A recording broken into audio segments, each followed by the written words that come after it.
Sonny, you're kind of uniquely positioned to answer this. One of the big things when you attend a baseball game as a fan is all of the music and the presentation and everything.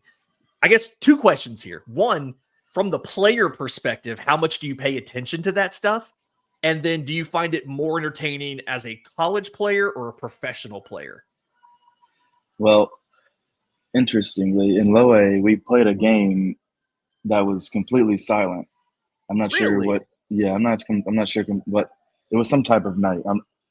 I'm assuming it was like a night for deaf people. Right. I don't know, but it was completely silent and it was absolutely terrible. No announcer, no music, no nothing. Just the scoreboard had the score. That's it. So I'd say it plays a big part because that was the worst game ever.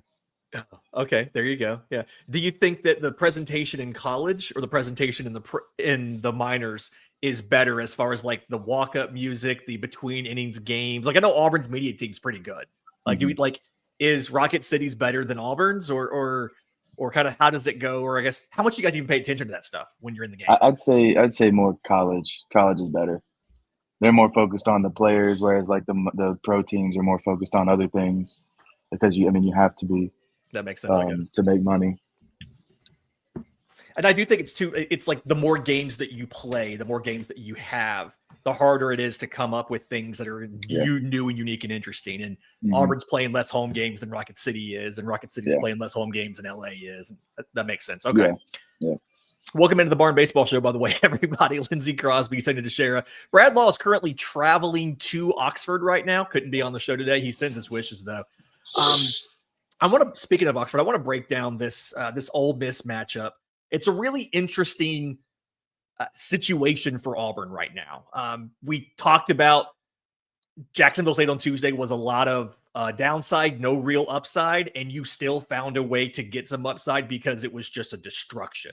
I mean, something like that. Like I know it's an overmatched opponent, but having a series like you had against South Carolina and then having a midweek like that in what could potentially be a trap game, you played them to a 1-run victory last time you saw them.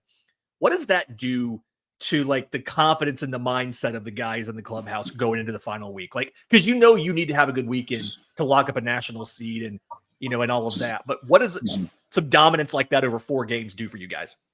I mean, it just creates such a confidence that wouldn't have come without that. Like obviously that domination over Jacksonville State was just a cherry on top from the weekend. So, I mean, the fact they're coming in this hot, I mean, they should have literally nothing to lose, and they're top 5 in the country on most polls, except for one. But other than that, it's good. Yeah, I think Auburn. It's funny. I was checking everybody on the respective schools' schedules to make sure I had everything straight. And Auburn has it listed as number 2 versus number 22 because obviously they want to go with the highest possible ranking. Ole Miss has it listed as number 6 Auburn. And I found it kind of funny. I'm like, don't you want to show the highest possible seed so that you have a built-in excuse if you lose? It's like, hey, number 2 team in the country. Like, I mean, come on, guys. We did the best we could. I just find it funny that they went with such different numbers, 2 and 6. Because it feels like if it's me, I want to make them look as good as possible. So that way, if we lose, we have a built-in excuse there. Exactly. And if we win, we have like we knocked out the number 2 team in the country. Yeah. I wonder who that one poll is who has them at 6. A bad one. It's obviously not the money that we like. Okay. I do kind of want to get into this matchup though, because from a lot of different perspectives, Ole Miss is kind of struggling this year from a offensive standpoint. 284 as a team. I believe that is not conference. That is overall. They are hitting 284 as a team. Polling in conference play, they have 2 qualified hitters batting over 300. Luke Hill's at 327. Mitchell Sanford's at 300. Everybody else who's qualified is hitting below 300.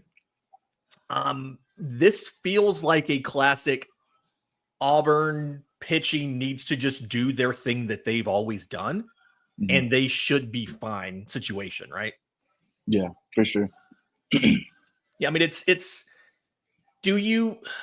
the mindset? Like, okay, I understand if you go and you face a team with like one of the country's best players, obviously there's a lot of focus on that individual player.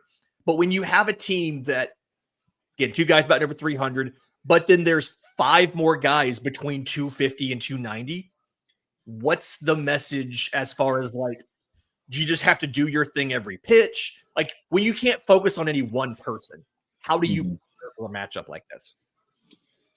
I mean, it's hard because playing at Ole Miss is tough. Yeah. Like it's just a tough environment. And for whatever reason, Ole Miss has seemed to have our numbers for a couple of years for just no reason. So, I mean, it's you got to still play it as like, hey, like we come in here, we got to do exactly what we've been doing.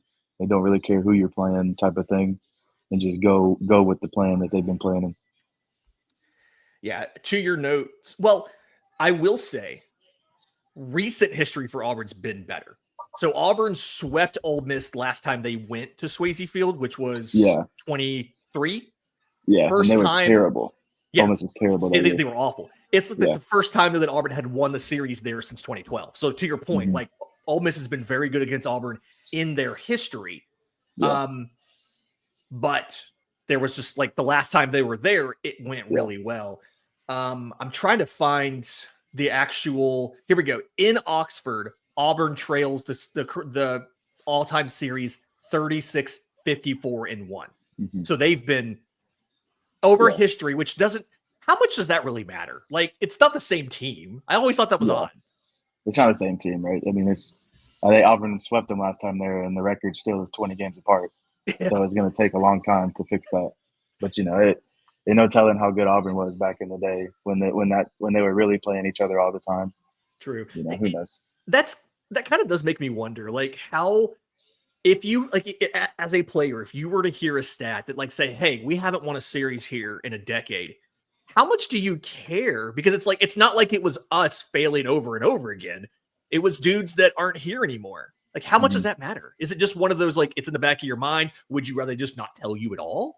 Like, it's not really focused on. I mean, if somebody brings it up, like, oh, that's cool, like crazy, whatever. But I mean, it's not like it's not playing into the weekend. That's for sure. Yeah. Okay. It felt like an odd thing to like keep track of to me. It's like it doesn't help us any. It's like telling football that Auburn hadn't won in LSU in however many years, like in a night game. I'm like, okay, those were different players. Who cares? Yeah, exactly. Thought it was odd. Yeah. Okay. So when you look at this Ole Miss offense, I think a couple things stand out. One, they've got 48 home runs in conference play. They've only given up like 37, so there's a kind of advantage there. They've got Austin Foley has 10, Mitchell Stanford has 8. They have 3 other guys with at least 5 and a couple other guys who are right behind it at 4. How do you, like, I guess same kind of situation here, knowing that there's half a dozen guys that can pop one off, but there's nobody who you have to kind of pitch around on a at-bat basis. What's the key for Auburn pitching there? It's just, hey, in general, minimize mistakes, which you're always trying to minimize mistakes, right? But like, again, when there's no specific guy to key on, is that dangerous? Like, should we be concerned that Auburn has that situation of, hey, like, if like we don't lock in for every single batter, we could give up a bomb? Not really. I mean, Swayze Field plays small. So, I mean, that's an advantage for both teams. How many ballparks are we going to go, road ballparks we're going to go to that play small? I mean, just about all of them. It's like all of them, yeah.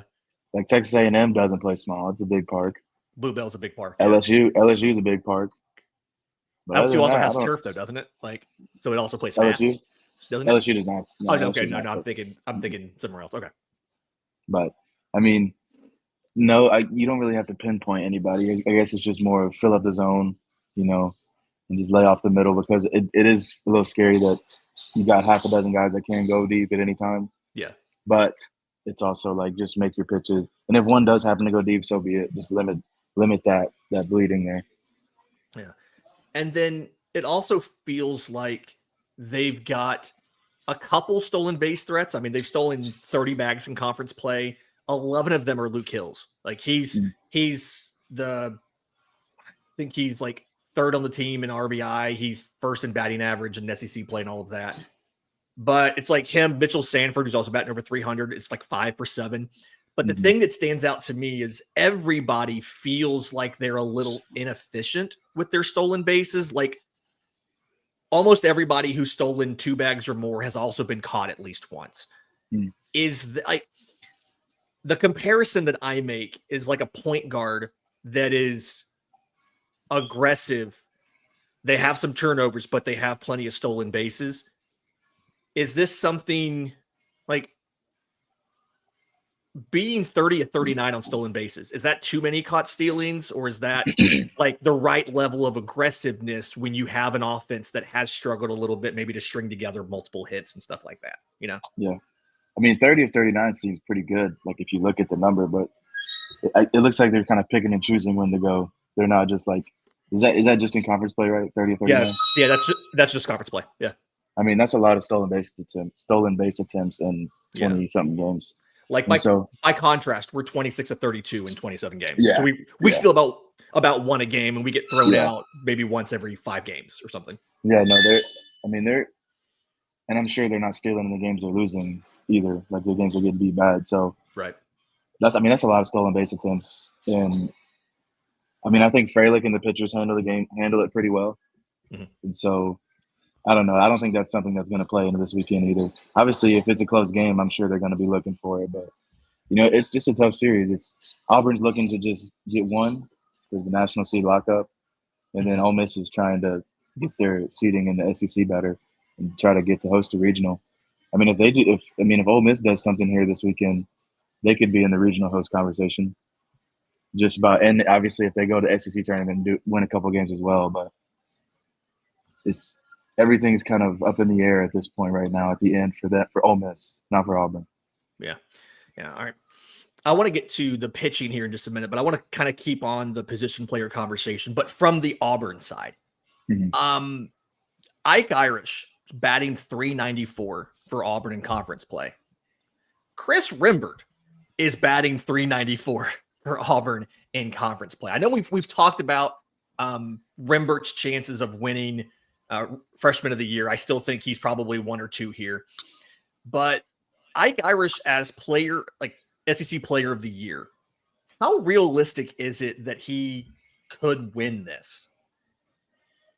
I mean, if you're looking at the other people, it's crazy because all these kids that are up for the award have having better SEC years than me and Dylan Cruz had. Yeah. Like I think I hit around 350 in the SEC with 11 home runs, and Dylan Cruz might have hit like 360 with 10 or something like that. I don't know. Mm-hmm. But like we both had similar years, and so we split the award. But I mean, you got the lowest guy on that list of like up for awards is at like 355. And yeah, it's kind of what? Well, like conference play, Wahiwa Loy is batting .333. He's .364 overall. Andrew Fisher's batting .304 in conference and .313 overall. Okay. But like for Ike's batting .345 overall, .394 in conference. Yeah. And then Cade Snell is .390 overall, .387 in conference. How often do you, I haven't pulled the numbers. It feels like you don't see very many guys who get better in conference play versus worse. Like everybody on this list is worse in conference play, but Ike Irish. No, it's crazy. Him and Chris doing what they've done in conference play is crazy. But I mean, you got to look at it this way too. Like, is the politics going to allow both awards to be Auburn players? All that stuff plays in. But this is a coach's vote too, which is awesome. They sit around a table and they vote on the SEC Player of the Year and the Freshman of the Year. And so that's the cool part. But if both guys end up winning it, that's crazy. But is it going to happen? More than likely not. Just because, I mean, how close is Curiel's stats to Chris's? Oh, yes, I had just put up the Player of the Year. I'll get to Curiel in a second. I just put up the Player of the Year real quick. Yeah. And it's those of you on YouTube who are watching, we have it on the screen here. And it's like it blows my mind. This is courtesy of at SEC Baseball on Twitter, not the actual SEC here. But it's really interesting to me when you look at this about how, like, in conference play, Ike Irish is clearing in just about every category, right? WRC plus. Let me turn off the overlay real quick. Like WRC plus, Home runs, nobody's beating him. OPS, second fewest strikeouts. And I don't really understand, like, to your point, it feels like a political thing. They're not going to want to do it, but it's also, I don't know how you look at this and say, yeah, no, it has to be like, there's no, like, it can't be two Auburn guys. Like Ike Irish clears everybody on everything. I know. And like I hope that they just take in just the conference numbers, but I don't know if they do or not. And so if they look at it overall and they see Aloy's, they might be like, he's got the average, he's got the homers, he's got the RBIs, and I don't know. Who knows what goes on in that room? But yeah. Popping over to freshman of the year, I've kind of got the stats here: Curiel, Rembert, and Bell. I remember what Brad said the other day about, for some reason, the guy who was favored, in this case, it was Curiel, before the season, seems to be one of, like, a lot of the conversation I've seen, and people are saying, like, Chris Rembert's having a great year, but he's not going to beat out Curiel or Volantis. Like, Volantis, I understand. I mean, he's pitching to an ERA of under 1.5 as the closer for the SEC, best team in the SEC. But Chris Rembert is batting 90 points better than Derek Curiel in conference. He's got double the number of home runs and an OPS that's 300 points higher. And it just, the concept, like, his WRC plus is 60 points better than Chris Rembert's. I'm sorry, than Derek Curiel's. The concept that Chris Rembert could have to share freshman of the year with Derek Curiel blows my mind. Like, from this, Curiel would be my 4th pick, not my 3rd or 2nd or 1st. So I agree. I mean, if you're looking at this, you see Chris Rembert's numbers and you're just like, I mean, how is it even a question between these 3 hitters? Yeah, he's batting 394. I don't see a way Chris isn't in at least a co in this. Him and Volantis. And that's what makes it tough is trying to figure out a pitcher. I mean, Volantis is absolutely shoving. I mean, 45 Ks to 6 walks in conference play is ridiculous. In 26 innings? I mean. Yeah. I mean, if anything, if they can't decide on a position player, they might just give it to Volantis. Because, I mean, I think Volantis wins it. He's either going to win it or he's going to be a co, 100%. That you can't look at his numbers and be like, oh, he's not doing anything special. Like, yeah, he's doing something incredibly special for the number 1 team in the country. Are they number 1 still, or they dropped back? I believe they've dropped back. I haven't checked it this morning. Okay. I believe they've dropped back. Gotcha. Okay. In just a second, I want to get to the Auburn pitching side of this, right? Kind of talking about the rotation for this weekend and maybe what to expect there. We'll do that next, right here on the Barn Baseball Show.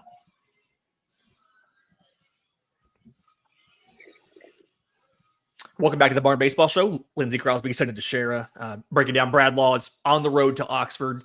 We told him, don't worry about trying to join from the car. He's in a car full of people. It's fine. Okay. So the rotation for the weekend, Auburn starting Cam Tilley on Thursday, Sam Dutton on Friday, Christian Chatterton on Saturday. So the same 3 guys we saw from last week in the same order. I'm trying to figure out, do I like the idea of sticking with the same guys on the same day, or moving Dutton up a day to get him back into game 1? Do you ultimately think having Sam be game 2 is probably the best way to deploy these guys? Yeah, I think so. Just to keep his rotation going. If his week every week off. So that's big for him, especially since he's our guy. And I think Tilley being a Thursday is still fine too. I mean, in the end, I think the most important is getting Dutton and Chatterton on the Friday, Saturday, because that's what he's going to be in the regional, I think. Having those 2 Friday, Saturday. That's a good point. It's you're 2 weeks away from a regional, and that's going to be your deployment. Is you'll have Dutton in game 1. Okay, that's a good point there. And if they happen to make it to Friday, Saturday in the SC tournament, then you got those 2 guys too. So just to keep on that, that's the most important thing at this point in the season. Yeah, that makes sense. And I necessarily hadn't thought about the SEC tournament, but I guess the regionals part of that about. If you move Dutton now, you have to move him back again, and it's just keep him on the same pattern. Especially with Tilley having come out of the pen so much, it really feels like he is prepared to go back and forth, and he can move around a little more easily because he's been doing that. Essentially, every weekend he was pitching on a different day. So that makes a lot of sense to me. Is there anything specific that these guys need to do this weekend in Oxford that's different from last weekend at home, right? Like, it's obviously you're on the road. It's a tough environment, as you mentioned, but it feels like this is really one of those, you just have to do your thing. Like, come out there, throw strikes, get ahead of batters. And if they put a ball into play, trust the defense behind you, right? Yep, that's it. I mean, if anything, this weekend they need to maybe focus on just keeping the runs down. I mean, I know it's a high-scoring game when Dutton through, and just focus. I mean, perfect the craft a little bit more. But other than that, I mean, just bats keep rolling. They don't need to do anything special. I mean, other than show why they need to be a top 8. But I mean, I think that'll handle itself. Yeah. On the pitching side here, I find it interesting how on the overall numbers, these two teams are surprisingly evenly matched, right? Like, Auburn overall ERA 4.52, 10th best in the conference. Ole Miss overall ERA 4.55, 11th best in the conference. They've allowed, like, the earned runs allowed are within 2 of each other. Ole Miss has walked 30 more batters than Auburn has. And let me see here. And they've also, looks like they've also struck out about 50 more than Auburn. So they've walked 30 more. They've struck out 50 more, if I'm reading this right. The SEC's website has it in a weird format, but I believe that is correct. Who has the pitching advantage here? Is it Auburn having the consistency that they've had of the same 3 guys every week? Because over there, you've got Hunter Elliott, a lefty, and then Riley Maddox and Mason Nichols, both senior righties, on Friday and Saturday. But 2 of those 3 guys have an ERA of 5.5. So, like, is Auburn having the consistency of those same three guys? Is that better, even though you're less experienced overall, considering they have a redshirt junior and 2 seniors on the mound? I mean, just the fact that they have so many walks and so many strikeouts to me means they're up there just trying to get guys to swing and miss. But I think we have the advantage because of the strikes that we throw. Like, we don't have any power guys, power stuff. We just have guys who throw strikes. And so strikes will always win over trying to strike people out, in my opinion. You know, and as somebody who obviously, you know, you throw strikes and you have a good defense behind you, you've always played part of good defenses and you've always been good defensively at first base. It makes sense you would kind of default to that. Plus, I just know how hard it is for a hitter to give credit to a pitcher. I get that. You've done a great job on here of being complimentary to our guys. What's the worst case scenario is obviously a sweep. We know that. What is the most likely outcome of the weekend? Do we think Auburn takes 2 out of 3 in Oxford, or is it something where, based on your seeding and where you are, you really only have to win 1? I mean, realistically, you really only have to win 1. I mean, I don't even know if they have to win 1 at this point. Like, they need to win 1, but I mean, other things could shake up and they could possibly just have to win or not even win. But I think they're going to take it one by one and just be like, all right, you know, we get this one, we're a national seed. And if we win another one, we're a top 5 seed, and just kind of go by that way. But I mean, obviously it's no sweat because they're already in postseason, no doubt. They're already hosting, no doubt. Yeah. And so that's the other part where Ole Miss, on the other hand, the RPI is 18, and this is a big series for them. And so they've got a lot to gain, whereas Auburn, honestly, only thing they have to lose is from going from a national seed to just a regular seed. Yeah. Something we didn't necessarily cover earlier in the show when we talked about the hitting, I want to make sure we mentioned it real quick. Eric Guevara winning, being recognized for the fantastic week that he had. That first time that you win like SEC Player of the Week, I'm trying to remember. I think you had. Did you have 2 Player of the Weeks when you were the season at Auburn? Did you have so. 1? I think so. 2? I had a national SEC and another SEC. Yeah. What's it like when you get that phone call, or I guess when they walk in the clubhouse and tell you, like, what's that do to your confidence? You're like, hey, they think I was the best player in the country this week. Yeah. I mean, it's funny because you just see it online before anything happens, but it's pretty cool. Nobody comes in and tells you. No. Your phone just pings and it's like you're being tagged by a perfect game in a tweet. Yeah. Okay. And then you get this like piece of paper certificate at the end of the year. Oh, really? I didn't know they actually sent you something. That's fun. Yeah. At the end of the year, yeah. But it's cool. I mean, you're the best player in the country for the entire week is pretty cool. I mean, what Eric did was crazy. Like 12 for 15. 12 for 15, yeah. I mean, two home there's runs, a lot of luck. 2 doubles, and a triple, too. So there's a lot of skill. 12. Yeah. There's a lot of skill and a lot of luck that goes into there, too. But that was awesome. 22 like total bases. He'll never have another week like that ever. Like, it just won't happen. That's you can't recreate something like that. Everything came in perfectly. Seriously. A double shy of the cycle. I'm gonna assume the answer is no. Have you? I assume you've never hit for the cycle. Have you ever been in a game where someone hit for the cycle? Didn't have. Yeah, we had a cycle. Yeah, we had a cycle this year. It was like the 4th game of the year. Okay. 5th game of the year. Cole Fontenelle hit a cycle. I think he went homer, triple, single, double. See, that feels less stressful. Getting the triple early feels less stressful to me. Yeah. I think I would worry if I was a triple shy of the cycle in the last at bat, and I felt like I had to stretch this double into a triple to try to get it. I think it'd be stressful there. Okay, let's do MVP selections for the week, and I think we're both kind of picking 2 and 1. It sounds like that's what we usually do.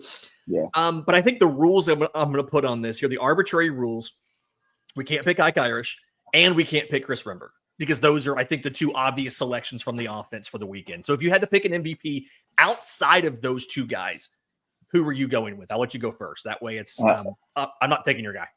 Gotcha. I think it's going to be Eric. Eric's coming off a good, obviously the great weekend. And, he's had just the tough injuries and kind of figuring out how to get back in from that. And to see him finally just burst out and do it was great. So I think Eric's going to keep it rolling. The big thing for me with Eric, too, his defense, I think, kind of gets overlooked at third base. He's not perfect by any stretch, but he's a very good third baseman defensively, to the point where I think I remember in fall seeing him take a little bit of reps at shortstop, too. Like, he's a guy who can flex over. He's probably your 3rd choice on the roster, right? But he can play shortstop if you needed him to.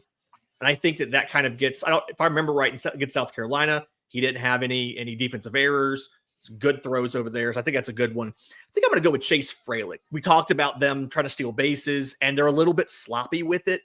I think this is a series. They're feeling the pressure, to your point. They know they have to have a good series so they can qualify for the postseason and be able to be in a hosting spot. I think they're going to press maybe a little more than they should.